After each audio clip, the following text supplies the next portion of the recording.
Now I'd begun to master it, could I use it to help me through the long days of convalescence that still lay ahead? I needed a project, something to occupy my mind, something I could really get my teeth into, and something this computer could help me to achieve. I had a sudden idea. It was an old idea, one I'd had in the back of my mind for many years, but had never bothered to do much about. This was my opportunity. I had the time, and now I had the means, literally at my fingertips. I would set out on a quest I could achieve without ever having to leave the flat. I could do it all, the whole thing, on the internet, via email. I would search out my roots, piece together my family tree, and I would discover where I came from, who I came from. I would trace my family line back as far as I could go. On my mother's side, the Meredith side, this proved simple enough, because they had lived in this country, in Suffolk mostly, for many generations, and I could track them down through the parish records, through the registers of births and marriages and deaths. I managed to trace that side of the family all the way back to a Hannah Meredith, who I discovered had been baptised in Southwold on the 2nd of May, 1730. It was like detective work. Genealogical detective work, and I was soon completely engrossed in it. I was emailing dozens of times a day. I had all the information I had gathered on a database. Maya and I exchanged emails often, particularly when I got stuck and needed her help. As Maya had said, her computer was brilliant, utterly brilliant. But my father's family, the McLeod side, the Scottish side, proved much more difficult to trace, even with the help of the computer, because they had moved all around the world. One of the family to Argentina, one to Australia, and another to the United States of America. Only a few generations back, the trails kept going cold, and I was beginning to feel very frustrated. I simply had no more clues to follow up, not a single one.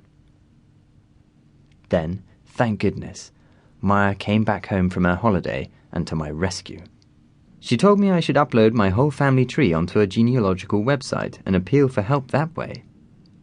So, that's what I did. For several days I had no response at all.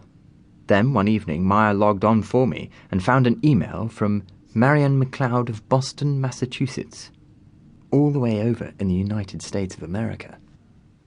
She had, she wrote, studied my father's side of my family tree with great interest, and felt sure we must be distant cousins. She, like me, had been researching her family background. She called it her lifelong obsession, and had traced her family to Scotland as far back as the 1700s, to her ancestor and mine. She hoped one Robbie McLeod of Invernessshire. Quite by chance, she had recently discovered, hidden away amongst her family papers, Robbie McLeod's last will and testament. "It's the most wonderful story I've ever read. Would you like to see it?" Would I? I emailed back to her at once. "Greetings, distant cousin. I can't wait." Maya was as excited as I was now. There was no reply until nearly 24 hours later. Maya was there beside me when I first read it. One glance told me it had been worth waiting for. As I read, my heart in my mouth with excitement, I knew that my quest had been achieved, that with the help of Maya's newfangled machine, Maya and I had discovered something quite wonderful. As wonderful as any Holy Grail. I was reading the last words in his own handwriting of my great, great, great, great, great grandfather. He was speaking to us from across the ages. The Last Wishes of Robbie McLeod. Writ by my own hand this 3rd day of December in the year 1795, being near the end of my life, but of sound mind.